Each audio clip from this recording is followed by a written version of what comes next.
Hello et bienvenue dans une nouvelle vidéo. Aujourd'hui, je vais vous parler de mes tops et de mes flops pour le mois de novembre. Donc comme à chaque fois dans ce genre de vidéo, je vais commencer par les flops, comme ça nous permet de terminer sur une note positive. Il n'y a pas grand chose, j'ai 3 flops et 3 tops. Alors j'ai testé pas mal de produits au mois de novembre parce que j'ai fait une full face Catrice et donc j'ai utilisé pas mal de nouveaux produits. La plupart en vrai se trouvent, vous savez, quelque part au milieu quoi. C'est des produits que j'apprécie mais c'est pas non plus le top du top, ou alors des produits qui sont bof mais qui sont pas non plus catastrophiques. Je vous ferai par la suite une vidéo où je vous parle plus en détail de ces produits-là qui se retrouvent donc entre les tops et les flops et qui sont pour le coup beaucoup plus nombreux. Mais c'est vrai qu'en termes de vraiment flop et top, j'ai pas grand chose. Je pense qu'il y a sans doute une espèce de, pas de lassitude, mais un truc qui s'installe où je me dis oui, c'est...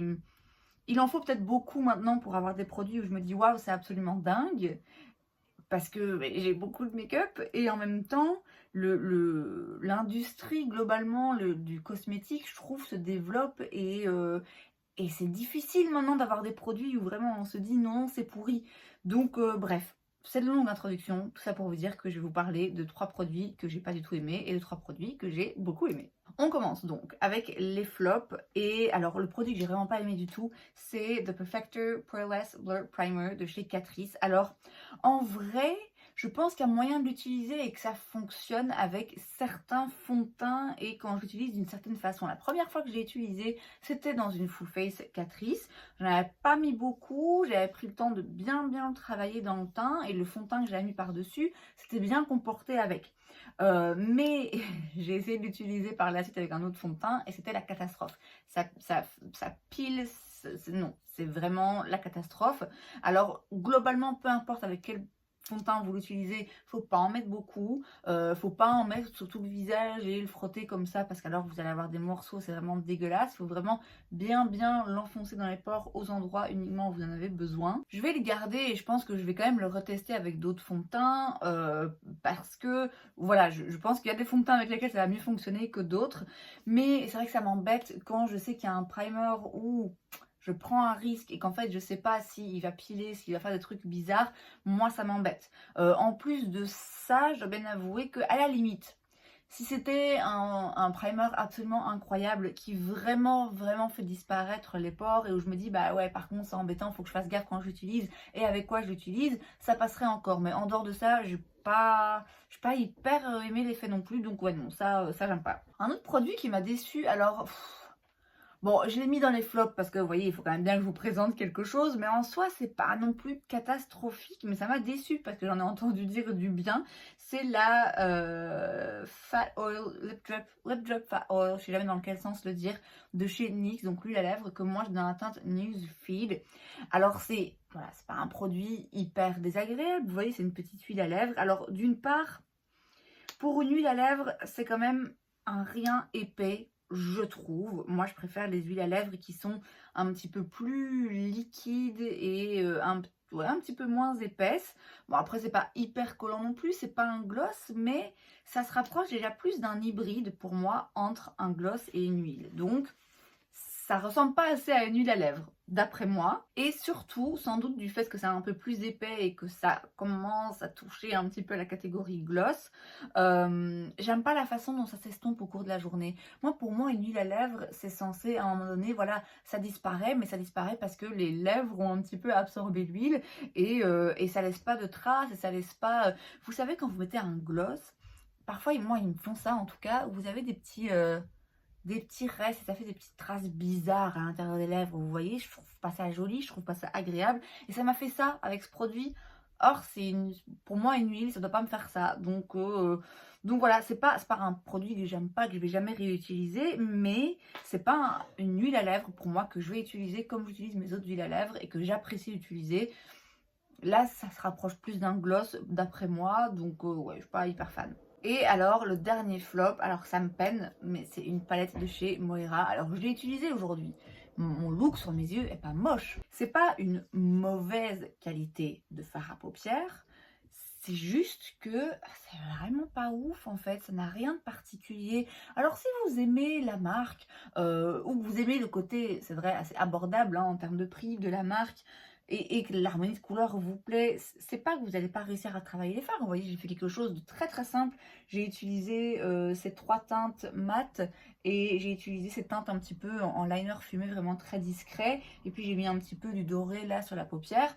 Voilà, ça se travaille, c'est sympa, c'est une harmonie de couleurs qui peut s'avérer utile. Il y a un petit peu de chaud, un petit peu de neutre, un petit peu de plus froid.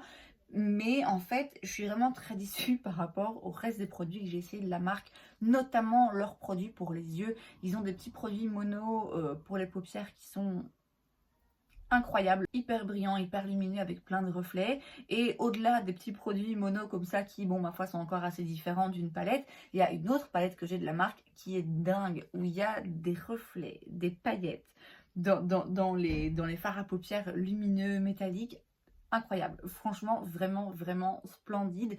Certains sous-tons, certaines paillettes dans certaines teintes que j'ai jamais vues ailleurs, limite. Enfin, vraiment des très très beaux fards lumineux. Or là, les lumineux, bah, il se passe rien, vraiment, ça tombe à plat. Alors, c'est pas pour autant que c'est mauvais, encore une fois, parce que tout le monde a peut-être pas envie d'avoir des paillettes holographiques dans ces lumineux. Vous voyez, si vous voulez un truc vraiment discret, qui reflète juste un petit peu la lumière, qui soit pas mat et plat, voilà, ça peut vous convenir aussi. Mais c'est vrai que je suis déçue par rapport à ce que j'attendais de la marque et par rapport à ce que j'ai connu jusqu'à présent de la marque. Alors je le savais, hein, c'est Sandrine qui m'a donné cette palette et je savais très bien en la voyant que c'était clairement pas le même genre de palette que celle que j'avais déjà. Je l'ai prise quand même parce que je l'aime bien quand même et je vais l'utiliser quand même, et que j'aime beaucoup la marque. Mais c'est vrai que par rapport à d'autres palettes que j'ai pu voir dans la marque, bon, celle-ci, elle tombe un petit peu à plat, quoi. Bon, on reste sur une palette que Sandrine m'a donnée, mais cette fois-ci, c'est un top. Il s'agit de la Cosmos de chez ABH. Alors, je suis vraiment surprise, hein, de la mettre dans mes tops parce que, de base, quand elle était sortie, je me suis dit, ouais. Alors, l'harmonie de couleur est jolie, mais l'harmonie de couleur ne m'appelle pas particulièrement. J'avais bien vu qu'il y avait des fards un peu spéciaux, mais oui, bon, voilà. Moi, globalement, depuis qu'ils ont changé leur packaging chez ABH, qu'ils ont eu leur renaissance qui est très bien, je suis très contente pour eux, je suis moins fan. Moi, je garde en tête vraiment les anciennes palettes, je reste un petit peu bloquée là-dessus, je suis désolée, j'ai du mal à tourner la page. Et donc, c'est vrai que cette palette, bon, je trouvais en effet qu'il y avait des jolis fards, mais elle m'attirait pas tellement que ça. Ou en tout cas, j'arrivais toujours à me dire, bon, elle en a pas vraiment besoin. Et c'est vrai que les palettes, ces derniers temps, j'ai réussi globalement à vraiment lever le pied, je dois dire. J'avais failli l'acheter une fois parce qu'elle était en réduction. Et finalement, bah, de nouveau, j'avais pas cédé. Et puis finalement, c'est donc Sandrine qui me l'a donné parce qu'elle s'en sert pas, parce qu'elle aime pas les maths. Et moi, j'adore les maths parce que c'est la formulation ABH que j'adore, que je trouve absolument incroyable. Alors c'est pigmenté mais ça s'estompe tellement bien, c'est vraiment fabuleux. J'avais peur aussi, je pense, hein, de la tester parce que je me disais, bon, s'ils ont changé leur formulation, je vais être déçue parce que moi je l'ai toujours bien aimée. Je la retrouve vraiment là-dedans, dans la façon dont je travaille les fards. Je trouve ça tellement agréable, je trouve ça tellement joli, ça se voit sur la paupière, ça fait pas de taches, ça s'estompe bien, ça fait des jolis dégradés, on peut pas se tromper, enfin c'est voilà, vraiment splendide. Les mats dans cette palette ressemblent pour moi aux mats habituels de chez ABH que moi j'aime beaucoup, et les lumineux sont splendides. Certains sont un petit peu chunky comme c'était déjà le cas avant dans la marque, mais il y en a où il y a vraiment des reflets multichrome absolument splendides, chose que la marque ne faisait pas forcément avant. Donc je persiste à dire que l'harmonie de couleur n'est pas forcément ma préférée, mais globalement il y a des très très jolies teintes dedans. Je la trouve très facile à utiliser de plein de façons différentes quand même, parce que moi je peux l'utiliser juste avec les teintes un petit peu plus chaudes, vite fait faire un truc bien fondu, bien dégradé et juste une petite teinte lumineuse. Je l'ai aussi utilisé en utilisant les teintes mat beaucoup plus intenses et les lumineux plus intenses, où là il faut un petit peu plus faire gaffe à ce qu'on fait et faire des looks hyper chargés. Donc voilà, je la trouve très jolie, je suis vraiment très très contente de l'avoir finalement. Donc voilà, ça c'est vraiment un top. Un autre top, c'est l'highlighter Make Me Glow de chez Essence que j'ai dans la teinte It's Glow Time. Alors, c'est pas exactement justement celui qui est très très connu depuis des années. Je pense que celui-ci, il a un rien plus foncé, peut-être un rien moins lumineux, mais en fait c'est un highlighter cuit qui est du coup très discret, très joli. C'est limite, je vais pas dire que c'est une poudre de finition, parce qu'une poudre de finition, ce serait quand même un petit peu trop lumineux à mettre partout. Mais ça me fait un peu penser en fait aux poudres Hourglass. Alors c'est pas la même finesse de poudre, on va pas se mentir, hein, il y a le prix pour une raison. Là c'est un produit essence, donc ça coûte quasi rien. Mais c'est vraiment très très joli. Alors ça va pas être un highlighter hyper intense, pailleté, métallique, lumineux. Moi c'est vrai que j'aime quand ça brille, mais pour autant je trouve ça très joli ce genre de produit aussi, parce que ça fait quelque chose d'assez naturel, et tout en étant naturel, ça vient vraiment attraper la lumière et la réfléchir en fait. C'est vraiment un très très beau produit, et c'est très beau sur le teint. Donc c'est vrai que si vous avez envie d'un petit highlighter mais que vous n'avez pas envie de mettre les textures en valeur, ce qu'un highlighter fait hein, bien souvent par définition, là on a quelque chose qui reste vraiment limite un peu floutant malgré le fait que ce soit lumineux. Donc c'est vraiment un très très joli produit, et encore une fois pour 2 fois rien. Et enfin, j'ai l'anti-cerne High Glam de chez Natasha Denona. Alors, j'étais un peu sceptique au début. Je vous en ai fait un test il y a pas longtemps, dans lequel donc j'utilise pour la première fois et je le porte sur toute une journée. Et au début, je me disais, oui, bon, ok, c'est un anti-cerne. Ah oui, tiens, ah oui, c'est vrai qu'il est quand même assez couvrant, et pour autant, il est pas épais, il est presque imperceptible. Tiens, j'ai l'impression qu'il lifte un peu. En fait, au début, je pense que j'ai eu envie de le regarder vraiment objectivement, parce que c'est un produit qui a fait beaucoup parler, c'est un produit que j'entends beaucoup de gens dire qu'ils adorent, et j'avais pas envie d'être influencée, même si c'est forcément, hein, ça joue un peu, mais je me disais, bon allez, regarde ce produit vraiment avec objectivité et dureté, et ne te laisse pas avoir par les gens qui disent qu'il est absolument incroyable. Réfléchis, est-ce que vraiment il est incroyable ou pas? Je pense quand même qu'il est vraiment incroyable. Alors la teinte est peut-être pas tip top celle qu'il me faudrait, mais franchement ça se fond bien quand même.